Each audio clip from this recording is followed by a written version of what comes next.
출애굽기 15장 22절에서 27절 말씀까지 다 함께 읽겠습니다. 모세가 홍해에서 이스라엘을 인도하며 그들이 나와서 수르 광야로 들어가서 거기서 사흘 길을 걸었으나 물을 얻지 못하고 마라에 이르렀더니 그 물이 써서 마시지 못하겠으므로 그 이름을 마라라 하였더라. 백성이 모세에게 원망하여 이르되 우리가 무엇을 마실까 하매 모세가 여호와께 부르짖었더니 여호와께서 그에게 한 나무를 가리키시니 그가 물에 던지니 물이 달게 되었더라.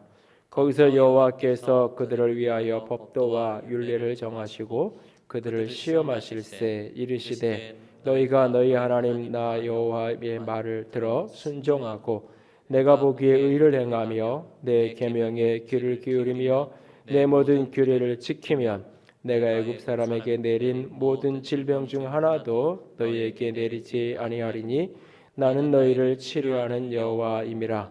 그들이 엘림에 이르니 거기에 물샘 열둘과 종려나무 70그루가 있는지라. 거기서 그들이 그 물 곁에 장막을 치니라. 아멘. 기도합니다. 영광의 하나님, 사랑의 하나님, 이 시간 살아계신 주의 음성을 듣기 원합니다.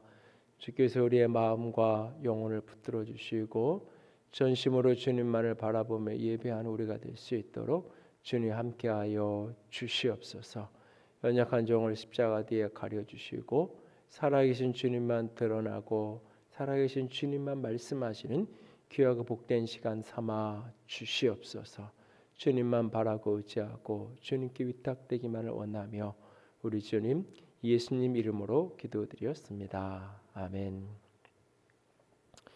모든 운동이 하면 할수록 재미있듯이 똑같은 원리로 예수 믿는 것은 확보된 것이 재미있는 것이 아니라 하는 만큼 재미있는 것입니다.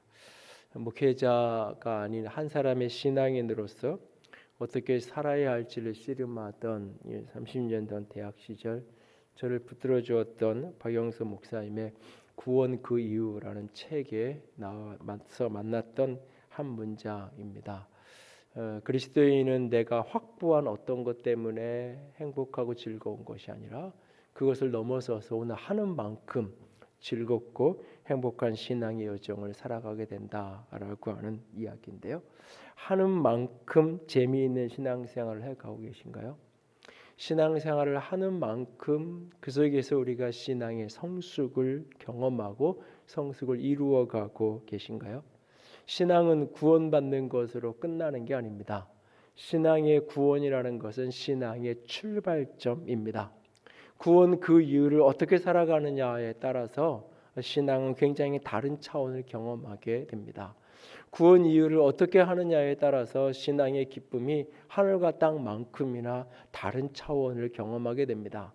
신앙의 시간이 흘러가면 흘러갈수록 신앙을 하면 하는 만큼 하나님을 더 깊이 경험하고 신앙의 기쁨과 감격이 풍성해질 수도 있고 반대로 신앙을 하는 만큼 시간이 흘러가는 만큼 내 삶은 더 고단해지고 힘겨워지고 더 율법적인 어두움에 묶여지는, 그래서 나도 참 이렇게 젊을 때 일찍 신앙생활하는 게 아니라 그냥 나이 들어서 늦지막하게 죽기 전에 그냥 예수 믿으면 천국 가는 게 전부라고 생각하니까 천국 가면 되는 건데 라고 생각하는 수준의 아주 낮은 수준의 신앙을 하게 될 수도 있습니다. 구원 그 이후 우리의 신앙은 어느 만큼 어떻게 걸어가고 계신가요? 홍해 바닷가에서 이스라엘 백성들은 두려움에 애굽으로 돌아가려고 했습니다. 애굽에 돌아가서 애굽 사람들의 종이 애굽 사람을 섬기면서 종으로 사는 것이 이 광야에서 죽는 것보다 더 낫다라고 그들은 여겼습니다. 그러나 모세를 통해 주신 하나님의 말씀은 그들에게 가만히 있어라, 두려워하지 말라. 그래서 그 말씀 붙들고 두려워하지 않고 서서 그들은 하나님의 구원의 영광을 보았고 홍해를 마른 땅과 같이 건너는 놀라운 영광을 경험했습니다. 홍해를 건넌 그들은 하나님이 자신들을 위해서 행하신 놀라운 구원의 역사를 보면서 기뻐하며 감격했고 하나님을 경외하고 하나님뿐만 아니라 하나님이 보내신 하나님의 종 모세를 믿었다라고 했습니다. 그리고 그날 홍해 바닷가에서 그들 온 백성들이 하나님을 찬양하기 시작합니다. 모세의 누이였던 선지자 미리암이 소고를 들고 춤을 추기 시작합니다. 온 이스라엘 백성들 중에 여인들이 소고를 치면서 춤추면서 하나님의 영광을 찬양하며 하나님의 구원을 노래합니다. 아주 감격적이고 영광스러운 시간을 그들은 누리고 있었습니다. 그러나 그 홍해 바닷가는 그들이 계속 머물러야 할 곳은 아니었습니다. 하나님은 모세를 통해서 그들을 인도해 가십니다. 그들이 모세의 인도를 따라서 들어간 곳은 수르 광야였습니다. 그곳에서 3일 길을 가는데 물을 만날 수 없어 힘듭니다. 그러다 물을 만났는데 그 물은 써서 먹을 수가 없는 상황이었습니다. 백성들은 모세를 원망했고 하나님은 한 나무를 가리키셨고 그 한 나무를 통해서 그 물을 먹을 수 있는 단물로 바꾸어 주셨습니다. 그렇게 그들은 그 수르 광야를 지나서 다시 그것을 출발해서 엘림에 이르게 됩니다. 엘림에는 물샘 12이 있고 오아시스 12개가 있고 70그루의 종려나무가 있는 그런 야자나무가 있는 아름다운 곳을 그들은 만납니다. 그러나 그것도 그들이 머물 곳은 아니었습니다. 그들은 다시 그곳을 떠나서 신광야로 들어가게 됩니다. 그 신광야에서 그들은 먹을 것이 없어 애굽에서 나온 지 한 달 정도가 되니까 급하게 나오면서 싸온 모든 먹을 게 다 떨어진 겁니다. 배고파서 줄여서 죽게 된 상황이 되었습니다. 그때 하나님은 하늘문을 여시고 하늘 양식을 비처럼 내리셔서 그들을 먹이셨습니다. 신광야에서 그를 떠나서 또다시 도착한 곳은 르비딤이었습니다. 그곳에서는 이제 마실 물이 또 없습니다. 하나님은 호렙산 반석에서 물을 내셔 그들을 마시게 하셨습니다. 그리고 그 르비딤에서는 아말렉과의 전투가 벌어집니다. 그 전투 속에 하나님이 그들을 도우십니다. 그렇게 그들은 애굽을 나온 지 딱 3개월이 되는 날 그는 시내산 앞 시내 광야에 그들은 이르게 됩니다. 영광 가운데 홍해를 건넌 그들은 수르 광야를 지나야 했고 신광야를 거쳐야 했고 그리고 시내 광야에 이르러야 했습니다. 그 시내 광야에 있는 시내산에서 하나님을 만나고 그곳에 10개월 머문 후에 그들은 또다시 광야를 걸어서 카데스 바네아가 있는 바란 광야 그곳까지 또 가야 했습니다. 그렇게 홍해를 건넌 구원의 백성들 그 백성들은 끊임없이 광야를 지나가야만 했습니다. 그 광야길을 지나지 않고는 영광의 하나님을 직접 배우는 시내산에 이를 수 없었고 그 광야길을 지나지 않고는 하나님께서 그들에게 약속하셨던 약속의 땅 축복의 땅 가나안에 이룰 수 없었습니다. 이스라엘 백성들이 영광스러운 구원 가운데 그를 경험했고 영광 가운데 구원을 받았습니다. 그러나 그들은 오늘 광야길을 걸어가야만 했습니다. 그들이 오늘 걸어야 했던 이 광야길은 오늘을 사는 그리스도인들에게 어떤 의미가 있는 것일까요? 바울은 고린도전서에서 이스라엘 백성들이 건넜던 그 홍해를 그 물을 그리고 그들 앞에 있었던 그 구름기둥 아래에 있었던 그것을 가리켜서 그리스도인이 예수를 믿음으로 말미암아 세례를 받는 것으로 비유하는 것을 보게 됩니다.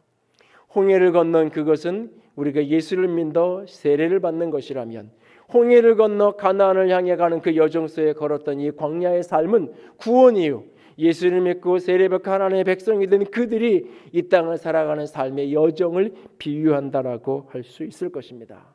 광야가 어떤 곳인지를 아는 만큼 우리는 구원 이후 우리가 살아가야 될 삶의 자리가 어떤 자리인지를 알게 될 것입니다.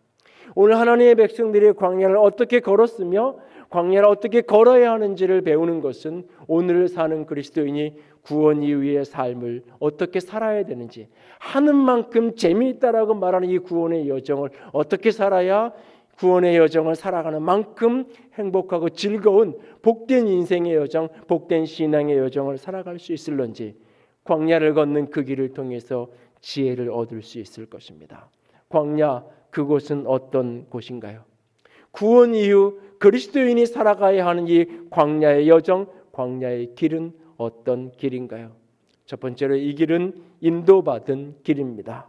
광야는 인도받아 누구나 지나가야 하는 길, 누구나 지나가는 길, 그 길이 곧 광야입니다.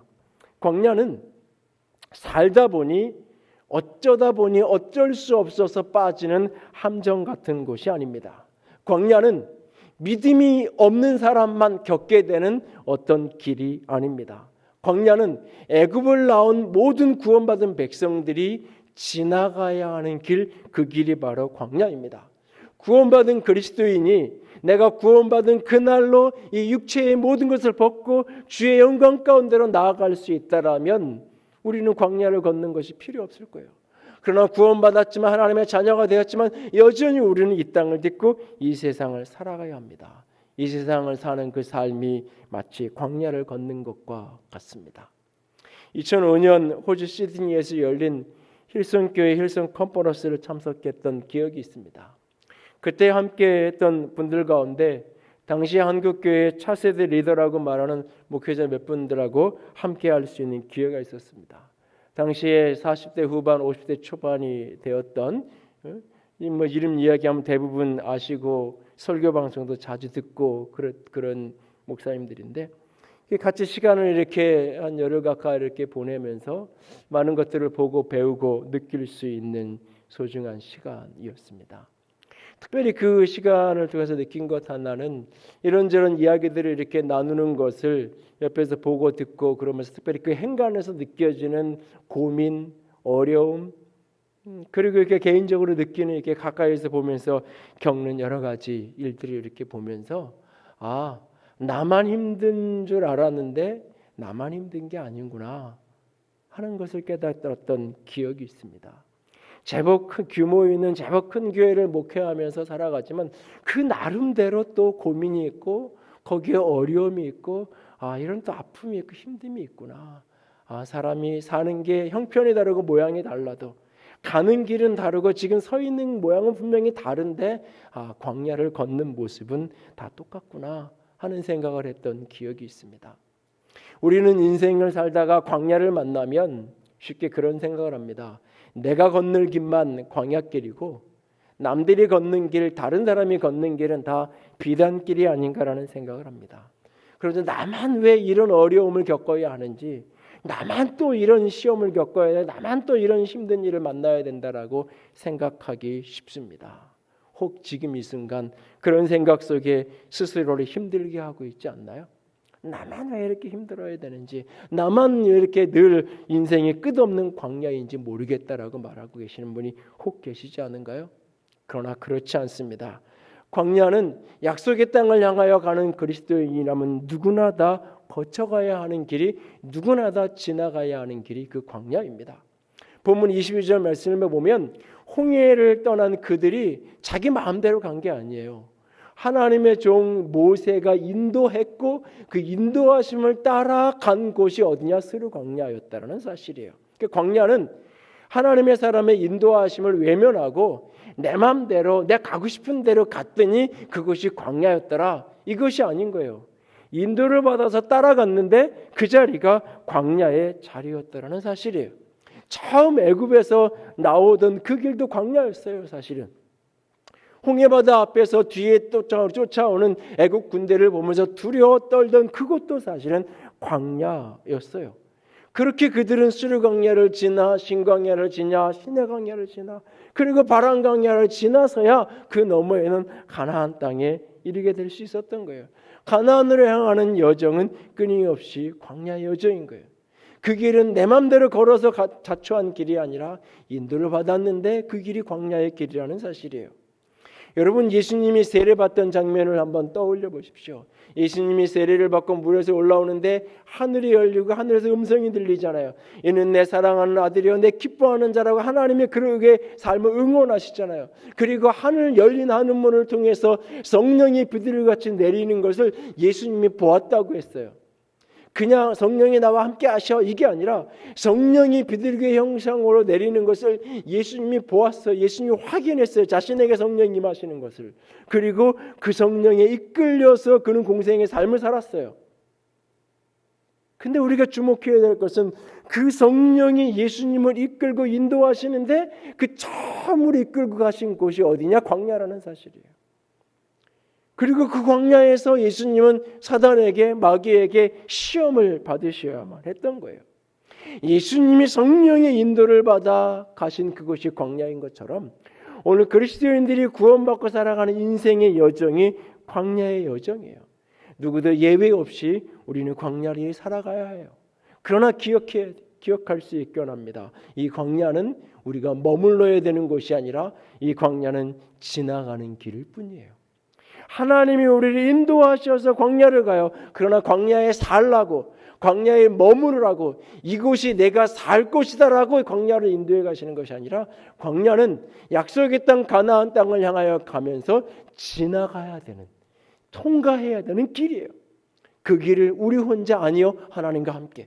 그래서 시편 136편 16절 우리에게 이렇게 말씀하십니다. 같이 읽습니다. 그의 백성을 인도하여 광야를 통과하게 하신 이에게 감사하라. 그 인자하심이 영원하미로다. 하나님이 어떤 분이시냐? 광야를 통과하게 하시는 분이시다라고 우리에게 말씀하고 계세요. 광야를 지나가게 하시는 거예요. 그러므로 광야는 지나는 길이니까 이 지나는 길이 아무리 고단하고 힘들어도 당황하거나 놀라면서 이상한 일 당한 것처럼 생각하지 말고 당당하게 담담히 그 광야를 지나가면 되는 거예요. 베드로전서 4장 12절 13절도 같이 읽습니다. 사랑하는 자들아 연단하려고 오는 불시험을 이상한 일 당하는 것 같이 이상히 여기지 말고 오히려 너희가 그리스도의 고난에 참여하는 것으로 즐거워하라. 이는 그의 영광을 나타내실 때에 너희로 즐거워하고 기뻐하게 하려 함이라. 아멘. 여러분, 이 세상에서 어려움을 만날 때 이상한 일, 나만 이렇게 애꿎은 어떤 일 당한 것처럼 놀라지 말고 당당하게 담대하게 그것을 직면하라고 우리에게 말씀하고 계세요. 이건 지나가는 길일 뿐이에요. 지나가는. 여기 계속 머물러야 되는 자리가 아니라 광야는 지나가는 길, 통과하는 길. 누구와 함께? 우리 주님과 함께. 그러므로 구원 그 이후 우리가 삶을 살아가면서 만나는 수많은 어려움과 고난의 광야를 지날 때마다 우리는 당당하고 담대하게 그 시간을 지나가야 돼요. 주님을 바라보면서. 이거는 머무르라고 하나님이 허락하신 길이 아니라 특별히 나만 뭔가 잘못돼서 이런 일을 겪는 게 아니라 누구나 모양이 다르고 컬러가 다르고 깊이가 다를 뿐 누구나 다 광야를 지나야 하는 여정. 광야는 지나는 길이기에 당당하게 담대하게 이 길을 걸어갈 수 있기를 원합니다. 그리스도인이 구원 이후 걸어야 되는 이 길, 고난의 길, 광야의 길, 그 길은 인도받은 길이요 주님과 함께 걸어가는 지나가는 길입니다. 두 번째로 광야는 어떤 길이냐? 그 길은 선택하는 길입니다. 광야에는 원망의 길과 부르짖음의 길이 있습니다. 두 길 가운데 선택해야 되는 길, 그것이 바로 광야입니다. 사실 광야는 어찌 보면 길이 있는 것도 같고 길이 없는 것도 같은 게 광야예요. 광야라는 말은 이 성이 고대 사회에 성이 있으면 성 바깥 공간을 가리켜서 그냥 광야라고 표현을 하는 거예요. 일반 명사로 사실은. 그래서 오늘 우리식 어법으로 분위기를 가장 근접한 단어를 찾으라면 뭐 시골 이렇게 표현할 수 있어요. 우리가 이렇게 살던 도시에서 조금만 넘어가면 뭐 행정구역이 어디냐고 상관없이 여기는 시골 같네 이런 표현을 우리가 쓰잖아요. 마치 그런 표현처럼 광야라는 것은 그런 거예요. 그래서 광야 앞에 어떤 그 스르 광야, 신광야, 뭐 신의 광야, 바란 광야, 유대 광야, 어떤 광야에 따라서 그 광야의 모양과 색깔과 분위기가 굉장히 많은 다양한 모습을 만나게 돼요. 근데 어쨌든 이 광야라는 이곳은 사람들이 늘 정착해서 사는 그런 어떤 곳이 아니에요. 길이 없는 곳이에요, 사실은. 근데 누군가 한 사람이 앞서가면 그 길이 그냥 길인 거예요. 그래서 광야에서 길이라는 단어는 때로는 방향하고 똑같아요. 예수님이 내가 길이다라고 말씀하실 때 길과 진리와 생명이라고 말씀하실 때 그 말은 때로는 어떤 우리가 생각하는 진짜 문자 그대로의 길을 의미하기도 하지만 그것은 삶의 방향점을 가르쳐주는 표현이기도 해요. 광야에서 길을 잃었다, 방향을 잃었다라고 하는 말이기도 한 거예요. 그러니까 광야는 사방에 열린 곳이고 길이 없는 곳이기도 해요. 그러나 누군가 앞서가면 그 길을 따라가면 그 길이 길이 돼요. 아니, 길이 없는데 내가 길을 만들면서 걸어가면 또 누군가 그 길을 따라오면 그게 또 길이 되기도 하는 거예요. 인생의 광야 앞에서 우리에겐 두 길이 있어요. 하나는 원망의 길이 있고 하나는 부르짖음의 길이 있어요. 이 두 길 가운데에서 선택하며 걸어가는 길이 바로 광야인 거예요. 홍해 바닷가에서 이스라엘 백성들은 떠나서 스루 광야까지 이르렀어요. 그 광야에 들어가서 3일 길을 지나는데 물을 발견하지 못해요. 그 광야에서 타는 듯한 목마름을 경험한다는 것, 이것은 단순한 체험이 아니라 이것은 생사의 고통이에요. 그러던 어느 날 3일째 되는 날 그들이 물을 발견했어요. 오아시스를 하나 만난 거예요. 그래서 근데 그 물은 먹을 수가 없는 물이에요. 쓴물이어서 먹을 수가 없다. 이게 쓴물이라고 말하니까 이게 뭐 독을 타서 먹을 수 없는 물, 이런 물로 상상하는데 그런 물은 이야기하는 건 아니에요. 지난 2월에 이스라엘 갔을 때 사해에 이게 이제 물에 들어갈 수 있는 기회가 있었는데 진짜 염도가 높아서 사람이 누워서 그냥 이렇게 진짜 신문이나 이런 걸 볼 수 있을 만큼 몸이 그냥 뜨는 그런 곳인데, 이렇게 물을 찍어서 이렇게 먹어보면 짜다라는 느낌이 아니라 쓰다라는. 그래서 이제 그 안내하시는 분들이 늘 이제 그 사해에 가면 주의시키는 것 중에 하나가 그 물이 눈에 들어가지 않도록 하라고. 특별히 눈에 들어가면 그 고통이 굉장히 심한 거예요. 그러니까 이게 그냥 짜다라는 게 아니라 이게 짠 게 너무 심하니까 쓴 맛만 나는 그런 물. 그러니까 여기에 마라라는 곳인데 이곳에서 물이 쓰다라고 하는 말은 짠 게 아주 강해서 먹을 수 없는 그런 상태의 모습이 되어져 버린 거예요. 이 광야에서 물이 써서 먹을 수 없는 이런 상태. 이곳 이름을 오늘 성경에 마라라고 표현하죠. 마라, 그 말의 뜻이 쓰다, 괴롭다 그런 뜻이에요. 요즘에는 마라탕 때문에 마라 그래가지고 마라 하면 매워 뭐 이렇게 생각을 하는 분도 계실지 모르겠는데 그건 아니고 쓴 맛을 가리키는 건데, 이게 이제 음식 맛을 가리킬 때는 쓴 맛이 되지만 이제 삶의 경험을 이야기할 때 쓴 경험, 괴롭고 고통스러운. 그래서 저는 이 마라라는 표현을 떠올리면 딱 만나면 가장 먼저 연상되는 성경의 인물이 룻기서에 나오는 나오미라는 사람이에요. 나오미는 남편과 두 아내와 두 아들과 함께 꽤 유복한 인생을 살아가던 사람이었어요. 그러던 그가 조금 더 나은 삶을 살고 싶어서 고향 베들레헴을 떠나서 모압으로 이사를 갑니다. 그러니까는 사업이 망해서 뭐가 힘들어져서 이렇게 모압으로 쫓겨간 게 아니라 지금도 괜찮게 살아요. 지금도 살 만큼 넉넉하게 살고 있어요. 그런데 지금보다 조금 더 잘 살고 싶어서 찾아간 것이 모압이었어요. 그런데 그곳에서 그는 이전까지 겪지 못했던 인생의 광야를 경험하기 시작해요. 어느 날 갑자기 남편이 세상을 떠났어요. 남편을 잃고 두 아들과 함께 덩그러니 남겨졌어요. 그래도 삶을 살아야 하기에 포기하지 않고 열심히 살았어요. 시간이 흘러가고 제법 두 아들이 자라서 두 아들을 결혼까지 시켰어요. 이제는 두 아들이 결혼도 했고 이제는 조금 숨 쉴 만큼 살 만큼 되는 순간, 그런데 그때 갑자기 또 두 아들이 세상을 떠나고 말았어요. 그렇게 남편 뒤에 두 아들 뒤에 나오미는 홀로 남겨졌어요. 의지할 남편도 울타리가 될 아들도 버팀목이 될 재물도 다 사라져 버렸어요. 그렇게 기댈 것을 다 잃어버린 그녀는 하나님께서 자신의 백성들에게, 자기 백성들에게 양식 주셨다라는 소식을 듣게 돼요. 하나님이 자기 백성을 돌보시고 양식 주셨다는 소식을 듣고 그는 고향 베들레헴으로 발길을 돌려서 고향을 찾아갑니다. 그 베들레헴으로 돌아오고 있는 나오미를 보면서 그 동네 사람들이 이렇게 말해요. 이가 나오미냐? 이가 나오미냐? 제가 나오미야? 저 사람이 나오미란 말이야? 라고 사람들이 질문을 하는 거예요. 그런 반문을 하는 거예요. 왜냐하면 나오미는 떠날 때 나름 괜찮은 삶을 살던 사람이었어요. 나름. 뭐 누군가는 그런 얘기 하잖아요. 여자가 40인가 50을 넘으면 태어난 미모로 사는 게 아니라 결국은 남편 능력으로 미모를 가꾸며 산다고. 근데 이게 살면서 고난을 겪고 힘들고 어려워지니까 뭐 몰골이 초라해질 수밖에 없잖아요. 남편도 없고 아들도 없고 누군 젊은 여자 하나와 같이 오는데 나중에야 그 사람이 이제 며느리라는 걸 알겠지만 멀쩡 그렇게 오고 있잖아요. 저 사람이 나오미가 맞는 것 같은데 진짜야? 나오미가 저렇게 됐단 말이야? 사람 다 의아해서 묻는 거예요. 이 사람이 나오미야? 이가 나오미야? 그러니까 나오미가 이렇게 말해요. 나를 나오미라고 부르지 마. 나를 마라라고 불러. 마라라고. 전능자가 나를 심히 괴롭혔어. 전능하신 하나님이 나를 너무 괴롭게 만들었어. 그러니까 나를 더 이상 나옴이라고 부르지 마. 왜? 나옴이라는 이름의 뜻은 기쁨, 희락, 환희 그런 뜻이에요. 나옴이라는 뜻이. 기쁨이 가득한 희락이 있는.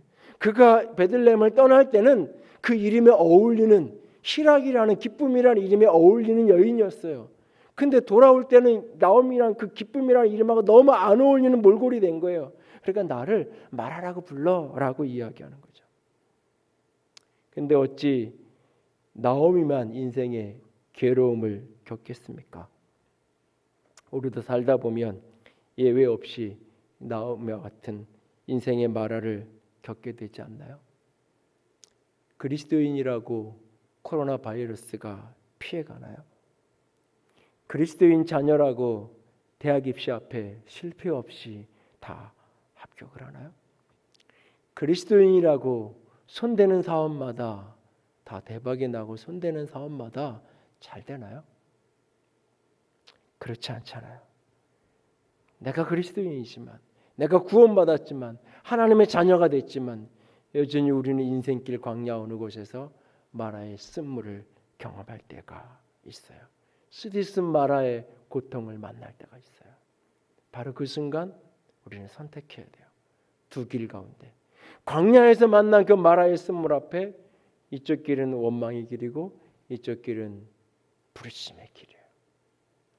하나님의 백성 이스라엘 백성들은 끊임없이 원망의 길을 선택했어요. 그러나 하나님의 사람 모세는 끊임없이 부르심의 길을 선택했어요. 같이 광야를 걷는데 그들은 원망의 길을 선택하고 모세는 부르심의 길을 선택했어요. 이곳에서만이 마라에서만이 아니에요. 신광야에서 음식 먹을 게 다 떨어지는 그날도 백성들은 먹을 게 없다고 줄여서 죽게 생겼다고 원망했어요. 그러나 모세는 하나님께 부르짖었어요. 르비딤에서 물이 이번에도 또 물이 없어가지고 목말라 죽게 생겼을 때에 백성들은 또 원망했어요. 하나님과 시비를 걸고 여기서 이렇게 죽게 하려냐고 하나님과 다투었어요. 모세는 부르짖었어요. 모세가 시내산 정상에 올라가서 수위를 내려오지 않은 그날 시내산 아래에 있던 이스라엘 백성들은 모세가 더디 온다고 또 원망했어요. 그리고 그 원망 속에 그들은 그렇게 금송아지 우상을 만들었어요. 1년여가 지나고 바란 광야 가데스에서도 12명의 정탐꾼의 보고 앞에 이스라엘 백성들은 원망하며 죽게 생겼다고 투덜거렸어요. 그러나 모세는 그날도 하나님께 기도했어요. 부르셨어요. 여러분은 오늘 어떤 길을 걸어가고 계신가요? 여러분이 걷는 길은 어떤 길인가요? 여러분 스스로에게 한번 질문을 해 보십시오. 나는 내가 걷는 길은 원망의 길인가요? 아니면 부르짖음의 길인가요? 근데 우리는 여기서 곰곰이 잘 생각을 해야 돼요. 원망과 부르짖음을 형식 논리로서의 기도를 하느냐 안 하느냐, 기도를 몇 시간 하느냐 안 하느냐라는 형식 논리로 이 문제를 접근해 가면 안 됩니다. 이것은 기도의 자리에 그 사람이 나와 있느냐 안 나와 있느냐를 이야기하는 것이 아니라 중심의 태도를 이야기하는 거예요. 중심의 태도. 원망하는 것은 불신앙이고 원망하는 것은 거역이고 원망하는 것은 죽음의 길이에요. 부르짖는 길은 신앙의 길이고 믿음의 길이고 부르짖는 길은 순종의 길이고 부르짖는 길은 생명의 길이에요. 여러분 어떻게 하는 것이 원망이고 어떻게 하는 것이 부르짖음인가요? 이 두 가지를 어떻게 구분할 수 있을까요? 물이 없어서 물 주세요라고 이야기하는데 그게 원망일까요? 부르짖음일까요? 사업이 안 돼서 하나님 사업 잘 되게 해주세요라고 하는데 그게 원망일까요? 부르짖음일까요? 우리 아이가 이번에 시험 보는데 시험 잘 볼 수 있게 해서 원하는 대학 갈 수 있게 해주세요. 이게 원망일까요? 부르짖음일까요? 물이 없어 물을 달라고 하고 먹을 게 없어 배고파서 배고프다고 이야기하는데 그게 누군가는 원망이고 누군가는 부르짖음이에요. 어떻게 구분할 수 있을까요? 여러분은 원망의 자리에 서 있나요? 부르짖음의 자리에 서 있나요? 한 학생이 시험 문제를 풀고 있습니다. 수학 공부를 하고 있어요. 문제를 한참 푸는데 풀리지 않는 문제를 만났어요. 선생님, 이거 못 풀리겠어요. 정답 좀 가르쳐 주세요. 아니면 뒤에 있는 정답지를 보고는 정답을 체크를 합니다. 그러면서 선생님한테도 빨리 가르쳐 달라고 막 그래요. 왜냐하면 빨리 이거 정답 빨리 다 풀고 다 하고 빨리 엄마한테 검사 받고 그러고 나서 나 게임해야 되니까 빨리 정답 가르쳐 달라고 이야기합니다. 근데 정답은 빨리 가르쳐 주지 않고 계속 자꾸 다른 이야기를 하고 있어요. 그러니까 짜증내고 화를 내요. 왜 정답 가르쳐 달라는데 빨리 안 가르쳐 주냐고 짜증을 내죠. 근데 옆에 또 한 학생이 있어요. 그 학생도 문제가 안 풀리고 못 푸는 문제가 있는 건 똑같아요. 근데 그 학생은 정답이 뭐냐고 묻질 않아요. 이 3번 문제 정답이 뭔데요? 라고 묻지 않아요. 그는 이렇게 물어요. 3번 문제를 어떻게 풀어야 되는데요? 선생님, 이걸 어떻게 풀어야 되는지를 좀 가르쳐 주세요. 이걸 어떻게 풀어야 되는지 풀이 방법을 좀 알려주세요. 이 아무리 풀려고 내가 해봐도 잘 풀리지가 않아요. 선생님, 내가 푸는 방법을 모르겠어요. 어떻게 이 문제를 풀어야 되는 거죠? 라고 묻고 있어요. 정답을 가르쳐달라고 소리치고 정답을 빨리빨리 안 가르쳐준다고 투덜거리는 것, 그것이 곧 원망이에요. 부르짖는다는 것은 이거 어떻게 풀어야 되는데요? 라고 하는 풀이를 묻는 거예요. 그리고 듣는 거예요. 그건 이렇게 푸는 거다. 귀담아 들어요. 그리고 들은 대로 배운 대로 문제를 풀어가요. 그러면 어느 날 문제가 풀리는 거예요. 그게 부르짖음의 여정이에요. 그래서 부르짖으면 순종이고 부르짖음이 믿음이고 이 부르짖음이 생명이라는 게 하나로 연결되는 거예요. 똑같은 부르짖음을 하는데 들으려고 하지 않아요. 풀이를 묻는 게 아니라 형식은 부르짖는 것처럼 보이는데 내용은 정답만을 자꾸 구하는 거예요. 빨리 정답 안 가르쳐 준다라고 빨리 답 가르쳐 달라고 그렇게 요구만 할 뿐이에요. 그리고 답이 빨리 오지 않으면 원망하고 있어요.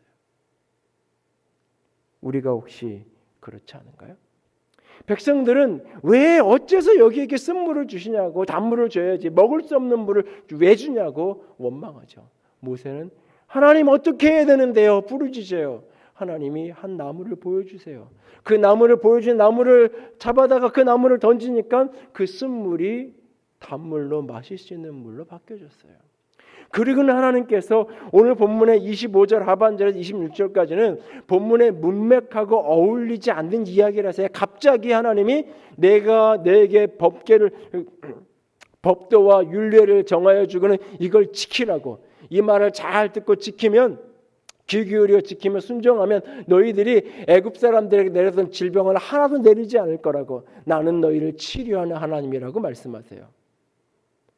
근데 이 본문이 좀 모순적인 본문으로 안 들리세요? 애굽 사람들이 생긴 병 하나도 안 준다 그랬어요. 안 생기게 해준다 그랬어요. 그리고는 나는 치료하는 하나님이다라고 이야기해요. 엄밀한 의미에서 하나님은 외과 의사가 아니라 예방의학과 의사예요.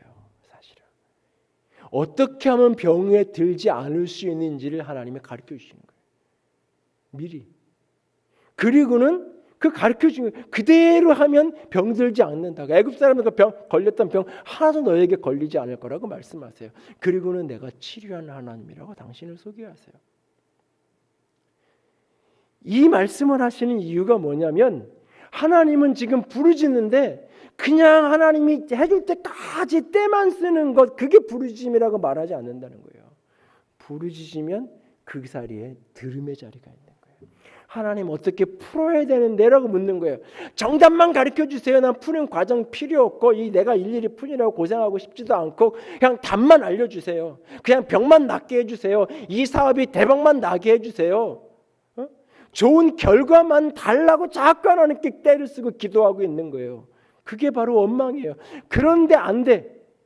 우리 애를 합격시켜달라 그렇게 내가 하나님께 기도했는데, 구했는데 합격이 안 됐어. 그때 원망하는 거죠. 하나님 이번 계약이 꼭 돼서 내가 대박이 나게 해주세요라고 기도했는데 계약이 틀어졌어. 원망하는 거죠.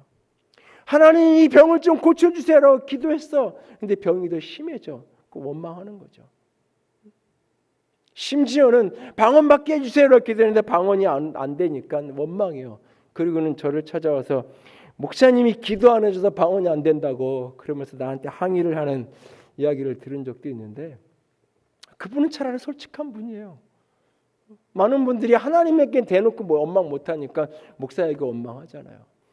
그래도 저한테 찾아와서 하는 사람은 그래도 정직한 사람이에요. 혼자 앉아서 투덜거리잖아요.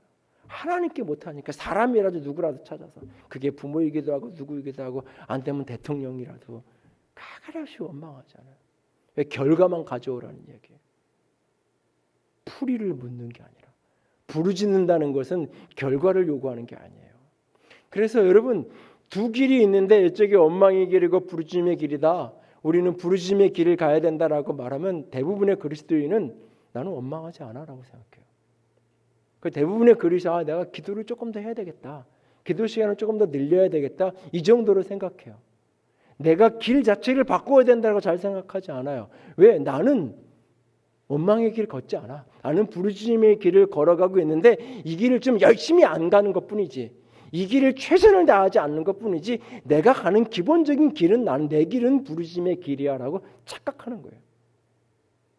많은 그리스도인이 실상은 원망의 길을 걸어가고 있으면서 실상은 정답만을 요구하고 있으면서 실상은 결과만을 원하면서 어떻게 풀어야 될지를 부르짖는 것이 아니라 그래서 끊임없이 부르짖는 기도는 듣는 기도요. 듣는 기도는 순종의 여정이라는 것을 잊은 채로 끊임없이 풀이를 묻고 주의 음성을 듣고 들은 말씀을 가지고 내 삶을 풀어가는 거예요. 내 삶을 해결해가는 거예요. 그랬을 때 어느 날 내 삶의 자리가 마라가 아닌 엘림으로 바뀌어져 있는 거죠. 엘림으로 바뀌어져 있는 거예요. 여러분 광야 그 길을 함께 걸어가신 우리 하나님은 내가 가다가 문제 만나면 하나님 정답이요 하면 정답지 툭툭 던져주는 자동응답기와 같은 그런 하나님이 결코 아니에요. 하나님은 우리가 걷는 길 한 걸음 한 걸음을 함께 걸어가시면서 한 문제 한 문제를 어떻게 풀어야 될지를 한 문제 한 문제를 어떻게 풀어야 될지 알려주시는 분이에요. 알려주시고는 끊임없이 그 다음 문제 풀어보라 그래요. 내가 풀 수 있을 때까지 옆에서 그래서 결국 그 학생이 그 문제를 잘 풀면 그 선생님이 좋은 선생님이잖아요. 탁월한 선생님이잖아요. 선생님이 정답 체크 잘해주는 선생님이 좋은 선생님이 아니잖아요. 우리 하나님은 내가 원하는 정답 그때그때 필요한 대로 던져주는 분이 아니라고요. 우리랑 동행할 필요 없어요. 광야길 함께 갈 필요 없어요. 그런 하나님은 그냥 저 천상에 계시면서 가끔 내려다보고 쌓여놓은 기도 제목 있으면 가끔 오케이 쌓인 말 한 번씩 주면 돼요. 우리랑 동행하고 함께하고 뭐 그럴 필요가 없는 거예요. 정답만 주시는 하나님이라면 우리 하나님은 그런 분이 아니에요. 광야길을 한 걸음 한 걸음 걸어가면서 끊임없이 부르짖는 그에게 말씀하시고 부르짖는 자리에서 깨달은 말씀을 붙들고 삶의 문제를 자꾸 풀어갈 때 한 문제 두 문제씩 풀려지면서 어느 날 내 삶의 자리가 마라의 자리가 아닌 엘림의 자리가 되어 있는 거예요. 고린도전서 10장 13절 말씀 같이 읽습니다. 사람이 감당할 시험 밖에는 너희가 당한 것이 없나니 오직 하나님을 윗부사 너희가 감당하지 못할 시험 당함을 허락하지 아니하시고 시험 당할 즈음에 또한 피할 길을 내사 너희로 능히 감당하게 하시느니라. 아멘. 올해 여러 차례 이 말씀을 제가 인용하는 것 같아요. 이 말씀을 진짜 믿으시나요? 이 말씀을 중심으로 믿는다면 이거 풀 수 없는 문제 주님이 내게 주신 거 아니구나. 내가 풀만 하니까 하나님이 이 문제를 주신 거구나. 풀어보세요. 안 풀리면 하나님 안 풀려요. 어떻게 풀어야 되죠? 원망이 아니라 빨리 정답 안 준다고 원망하는 게 아니라 하나님 어떻게 풀어야 되죠? 묻고 부르짖고 듣고 풀어가면 어느 날 그 문제가 풀려지고 시험이 피해지고 아니 시험이 능히 감당케 되어질 것입니다. 구원 그 이후 똑같은 어려움을 겪습니다. 많은 그리스도인들이 정도에 차르고 깊이가 다르지만 다 광야길의 어려움을 겪어요. 저도 여러분도. 근데 어떤 사람은 그 길을 원망의 길로 걸어가고 어떤 사람은 그 길을 부르짖음의 길로 걸어가요. 부르짖음의 길로 걸어가는 사람은 생명에 이르고 원망의 길로 걸어가는 사람은 결국은 멸망에 이르고 마는 거예요. 선택하는 길, 선택하는 길. 원망의 길과 부르심의 길 가운데 선택하는 길, 그 길이 광야입니다. 마지막 세 번째로 광야는 체험하는 길입니다. 광야는 하나님을 알아가고 하나님을 알아가는 깊이만큼 성장하고 성숙하게 되는 길이, 그 자리가 바로 광야의 자리입니다. 이스라엘을 지난 겨울에 여행하면서 소와 양이 자라는 곳이 전혀 다른 곳이라는 것을 눈으로 확인할 수 있었어요. 소는 사시사철 들판이 푸른, 그리고 살림이 우거진 물이 많은 곳에서 소는 방목되고 있었어요, 주로. 그래서 갈릴리 상부, 헐몬산 자락에서 풍성한 물이 나오는 갈릴리 상부나 성경에서 바산이라고 표현되는 바산의 암소 뭐 이런 표현이 나오는 바산이라고 표현되는 그 골란 고원 지역, 이런 곳에 소들이 주로 키워지고 있었고, 양은 아주 척박하고 삭막한 그런 어떤 광야, 유대 광야나 사마리아 산지 이런 곳에 양들이 길러지고 있었어요. 소르가 이렇게 길러지는 그곳은 온 천지가 푸른 풀이 있고 물이 많고, 그래서 소들이 이렇게 그냥 자유롭게 방목대에서 소들이 키워지고 있었어요. 그리고 때로는 이렇게 소가 그냥 묶여 있긴 해도 느슨하게 묶여져 있고 바로 주변에 풀들이 많은 그런 곳이 있었어요. 근데 주변을 전후좌우를 아무리 살펴봐도 그 소를 이렇게 목축하는 그런 목자는 찾아볼 수가 없었어요. 사방은 너무 좋은데 풍요로운 땅이었는데 목자 없이 그냥 소들이 그렇게 자유롭게, 멀리서 보면 참 평안해 보여요. 그런데 양은 아침에 일찍 우리에서 목자가 양을 이끌고 들판으로 가요. 그래서 들판 어느 곳에선가 그 꼴을 먹이고 풀을 먹이고 그 물을 마시게 하고, 그리고는 해질녘에 우리로 다시 목자가 그 양들을 데리고 와요. 때로는 양들이 그 양의 길이라고 표현되어진 아주 피탈 길을 때로는 가서 물과 그 먹을 것을 풀어 얻기도 해요. 2월 중하순이었으니까 이게 건기 우기가 끝날 무렵이어서 이게 사풀이 그래도 많았는데 3월만 딱 넘어가면서 건기가 되면 완벽하게 마른 땅이 돼요.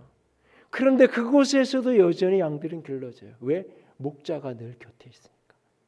양이 있는 곳에는 항상 목자가 있어요. 양이 있네. 그리고 사방을 둘러보면 반드시 거기에는 목자가 어느 곳에선가 서서 양들을 지켜보고 있고, 양들이 또 옮겨야 될 때가 되면 양들을 이끌고 가고 있는 것을 볼 수 있어요. 여러분, 우리 하나님은 그냥 산지사방 모든 것이 푸르는 곳에 우리를 덜렁 떼어놓고 내 알아서 살아라, 그런 분이 아니에요. 때로는 우리의 삶의 자리가 광야같이 척박한 자리지만 늘 그곳에 같이 하시는. 왜? 주님이 길이고 주님이 생명이에요. 그래서 주님을 따라가면 거기에 풀이 있고, 목자를 따라가면 거기에 물이 있어요. 그렇게 주님이 늘 함께 하시는, 선한 목자가 동행하며 함께 가는 길이 광야예요. 광야. 그래서 출애굽기 19장 4절 같이 읽어봐요. 내가 어떻게 독수리 날개로 너희를 업어 내게로 인도하였음을 너희가 보았느니라. 이스라엘 백성이 시내산에 딱 선날 하나님이 말씀하시는 거예요. 그들에게 내가 너희를 독수리 날개로 업어서 여기까지 데리고 왔어 라고 이야기해요. 근데 업기는 뭘 업었어요. 사실은 맨 광야만 지나왔잖아요.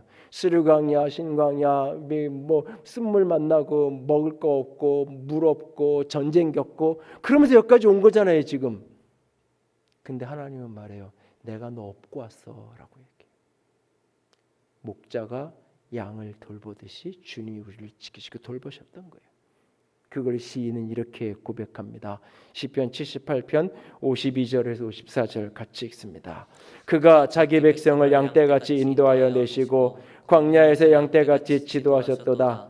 그들을 안전히 인도하시니 그들은 두려움이 없었으나 그들의 원수는 바다에 빠졌도다. 그들을 그의 성소의 영역 곧 그의 오른손으로 만드신 산으로 인도하시고. 광야 그것은 우리가 홀로 걷는 길이 아니에요. 하나님은 우리를 광야에 몰아넣으시고, 광야로 몰아넣으시고 너희들이 알아서 가라고 말씀하시는 분이 아니에요. 광야길은 인도받은 길이에요. 주님이 인도해 가는 길이에요. 주님과 함께 걸어가는 길이에요. 그리고 그 길에서 우리는 하나님을 만나는 거예요. 그 광야에서 하나님을 경험하는 거예요. 그리고 하나님을 알아가는 깊이만큼 우리의 신앙은 성숙하고 우리의 삶은 성장하고 자라가게 돼 있어요. 광야 그 길에서 여호와 라파 치료하신 하나님을 만나는 거예요. 광야 그 길에서 하늘 문을 여시고 하늘 양식을 비처럼 내리시면서 우리에게 양식 주시는 그 만나와 메추라기를 먹이시는 하나님을 만나는 거예요. 광야 그 길에서 여호와 니시의 깃발을 들고 우리를 위해 싸우시는 그 하나님을 만나는 거예요. 광야 그곳에서 불과 구름 기둥으로 우리를 쉬게 하시고 우리의 갈 길을 인도하시는 그 하나님을 만나는 거예요. 광야 그곳에서 우리에게 율법을 주시고 우리에게 성막을 주시는 그 하나님을 만나는 거예요. 광야를 걸어가면서 그곳에서 광야 그 길에서 하나님을 경험하고 체험하는 거예요. 그렇게 하나님을 알아가는 깊이만큼 내 영의 깊이는, 내 삶의 깊이는 그만큼 풍성해지는 거예요. 그렇게 하나님을 알아가는 깊이만큼 난 하나님 안에서 참된 기쁨과 신앙하는 재미, 신앙을 하면 할수록 기쁜 그 기쁨의 맛을 경험하며 오늘을 살아가게 되는 거예요. 광야 그 길은 주님이 인도하신 길이에요. 인도받은 길이에요. 그 길에서 우리는 선택해야 돼요. 그 길에서 원망의 길과 부르짖음의 길 가운데 부르짖음의 길을 선택하고 걸어가면 그 사람에게 끊임없이 그 광야에서 하나님의 다양한 모습이 충만하게 경험되고 체험되어질 거예요. 그렇게 하나님을 알아가고 경험해가는 길이 바로 광야예요. 지난 9월 중순 어느 날 오후 뜻밖의 전화 한 통을 받았어요. 목사님 감사합니다 라는 말과 함께 살짝 목이 메어 있는 욱욱하는 그런 목소리였어요. 저보다 인생을 10년 15년 이상 사신 분이 저한테 고맙다고 전화를 주셨어요. 막 함께 하신 책을 다 읽었던 것 같아요. 책의 내용 일부를 이렇게 인용을 하시면서 목사님이 지난 목회하면서 살아온 여정들을 알 수 있었고 또 그 책을 읽으면서 자기 자신을 돌아보면서 참 감사했다라고. 많은 이야기를 하지 않았지만 그 행간의 몇 마디 말 속에서 많은 것들이 그분이 살아온 삶이 알아지고 그러면서 참 많은 것들을 느꼈던 짧은 전화통화. 사실 책을 처음 출간해놓고도 내가 괜한 짓을 한 게 아닌가 살짝 고민도 하고 이런저런 생각이 참 많았던 그 시즌이었는데 전화 한 통이 제게는 큰 격려가 되었다. 지난 시간들을 늘 하나님은 그렇게 도우시고 그렇게 격려하시고 그렇게 함께 하셨던 것 같아요. 늘 비단길처럼 좋은 길만 걸어온 것은 아니었지만 늘 하나님이 곁에 하시면서 함께 해주셨어요. 시편 23편을 중심으로 선한 목자를 묵상하면서 나는 9번의 설교를 정리한 내용이지만 사실 그것은 누군가에게 하고 싶은 설교가 아니라 제 자신을 향한 다짐이고 제 자신의 하나님을 향한 신앙의 고백이에요. 제 자신의 하나님을 향한 간증이에요. 하나님이 나를 그렇게 사시사철 푸르른 어디에나 고개 돌리면 다 풀이 있고 마실 물이 있는 어디에나 쉴 곳이 있는 그런 곳으로 인생을 인도하지는 않으셨어요. 그러나 하나님은 늘 곁에 계셨어요. 때로는 황량해서 캄캄해서 길이 보이지 않는데 거기에 하나님이 계셨어요. 그리고 그분을 따라가면 그 어둠의 골짜기를 지나갈 수 있었고 그분을 따라가면 그 불타진 골짜기를 넘어서 하나님이 예비하신 샘이 있는 곳에 이를 수 있었어요. 하나님은 그렇게 곁에서 인도하시고 함께 하시는 분이셨어요. 여러분의 하나님은 어떤 분인가요? 지난 1년여 없는 해와 같은 이 2020년을 보내면서 늘 하루를 다르게 긴장하는 코로나 특집 뉴스 이게 며칠하고 말 줄 알았잖아요. 1년 내내 뉴스가 맨날 특별 뉴스예요. 특집 뉴스예요. 1년 내내 이런 시간을 보내잖아요. 이런 시간 속에서 어떤 일을 겪었느냐가 아니라 이런 시간을 지나면서 여러분이 만난 하나님은 어떤 분인가요? 이 시간을 지나면서 내가 좋은 일을 겪을 수도 있고 어려운 일을 겪을 수도 있고 그러나 그 모든 것 속에서 여러분이 만난 나의 하나님은 어떤 하나님이신가요? 그 하나님을 알아가고 그 하나님을 체험하는 깊이만큼 내 신앙은 깊이 있는 신앙이 되고 나는 성숙하게 되고 내가 신앙하는 기쁨과 환희는 그만큼 커져가는 거예요. 서두에 박영선 목사님의 글을 인용했어요.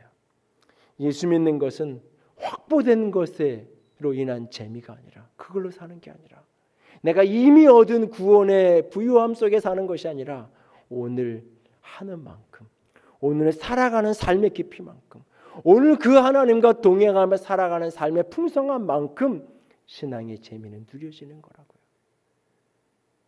우리는 삶이라는 단어와 알미라는 단어를 두 단어로 떼어놓은 시대에 살고 있어요. 원래 훈민정음 초본에 삶이라는 이 단어는 한 단어였어요. 암과 삶은 구별된 단어가 아니라 한 단어예요. 우리가 세모로 표현, 반침이라고 표현하는 세모같이 표현된 여기에 아래아를 찍어서 리을 미음, 삶과 알의 중간 발음으로 나는 이 발음 속에서 이게 그냥 삶을 이야기하고 알을 같이 한 단어로 표현했던 때가 있었어요. 히브리어 야다라고 하는 단어도 안다라는 단어를 표현하는데, 이 단어 역시 삶을 경험한다, 체험한다는 의미랑 같은 의미가 함께 들어있어요. 사는 게 아는 거예요. 아는 게 사는 거예요. 하나님을 안다고요?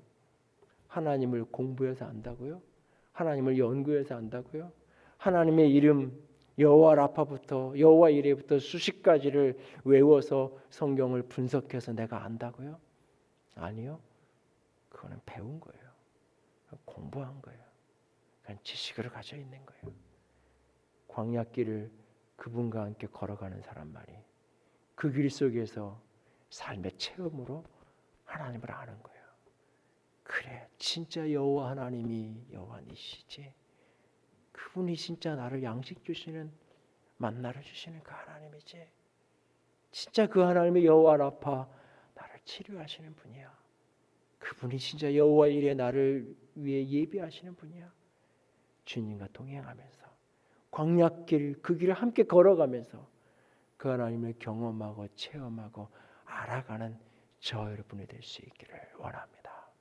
광야길, 구원 이후 걸어가는 이 길 예외 없이 누구나 걸어가는 길입니다. 누구나 지나가는 길이에요.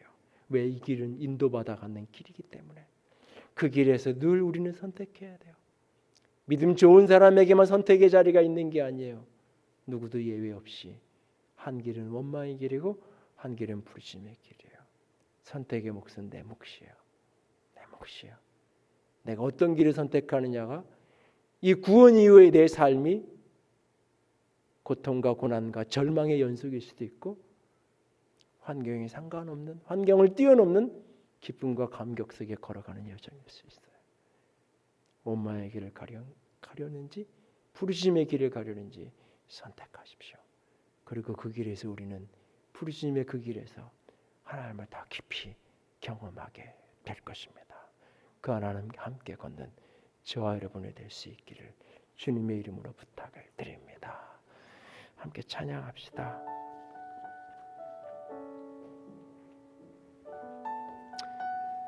고단한 인생길 힘겨운 오늘도 예수 내 마음 아시네 함께 고백하면서 찬양합니다. 고단한 인생길 힘겨운 오늘도 예수 내 마음 아시네. 지나간 아픔도 마주할 세상도 예수 내 마음 아시네. 고단한 인생길 힘겨운 오늘도 예수 내 마음 아시네.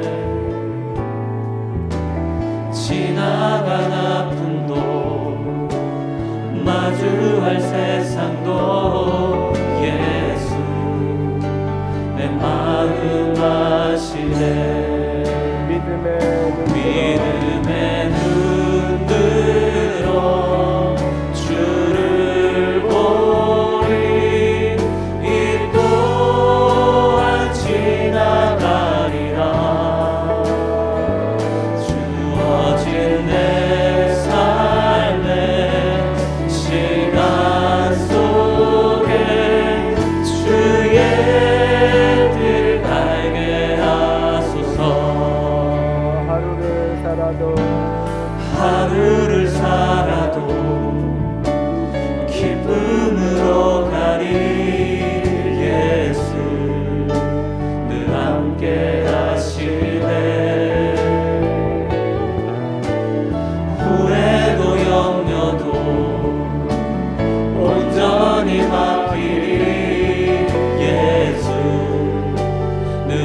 함께 하시네.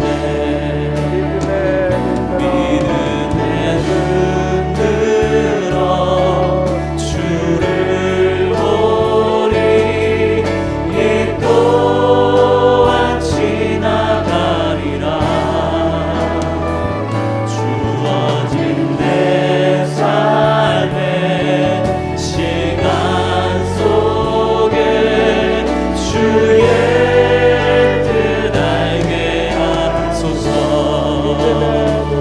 믿음의 눈 들어 주를 보리.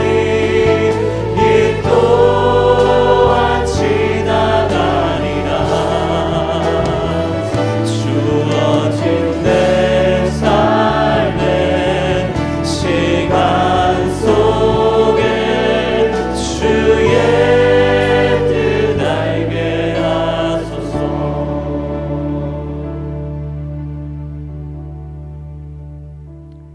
이 시간 함께 기도하기 원합니다. 주님, 광야길, 인도받은 이 길, 지나가는 길, 아버지 원망이 아닌 부르짖음으로 걸어가기로 작정합니다.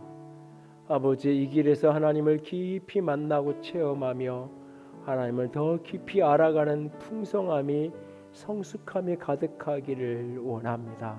같이 기도합니다. 사랑의 하나님, 영광의 하나님, 주님만을 바라봅니다. 주님만을 바라고 또 바라며, 주님만을 사랑하고 또 사랑하며, 아버지 믿음의 길을 걸어갑니다. 아버지 영광의 길을 걸어갑니다. 아버지 사랑의 길을 걸어갑니다. 시간 속에 주의 뜻 알게 하소서.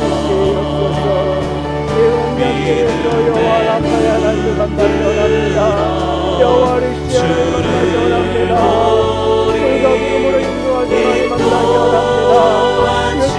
율법을 지키고 아버지의 정도를 만나기 원합니다. 양식 기신을 만나기 원합니다. 아버지 하나님 나라를 지키고 충성의 주를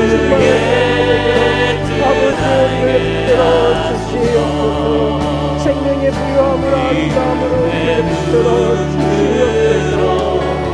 주를 보리.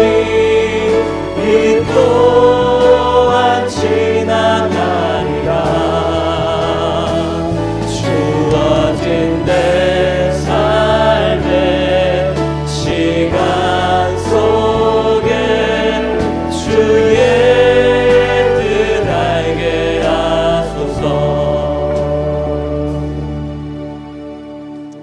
광야를 지나가게 하시는 하나님, 광야길 곳곳에서 아버지 샘을 내시고 만나를 주시고 불과 구름으로 인도하시는 하나님, 광야길에서 하나님을 더 깊이 체험하기 원합니다. 이 광야길이 원망의 길이 아니라 부르짖음의 길이 되기를 원합니다. 광야를 지나는 길로 아름답게 지나 약속의 땅 가나안의 풍성함에 이를 수 있는 아름다운 주의 백성들 되게 하여 주시옵소서. 주님 사랑합니다. 주의 이름으로 축복합니다. 우리 주님 예수님 이름으로 기도드렸습니다. 아멘. 이제는 우리 주 예수 그리스도의 은혜와 하나님 아버지의 놀라우신 사랑하심과 성령 하나님의 교통하시며 기름 부으시는 그 은혜가 오늘도 광야길 주님과 함께 깊이 체험하며 원망이 아닌 부르짖음으로 걸어가기로 작정하는 모든 이들 위해 이제로부터 영원토록 함께 있을지어다. 아멘.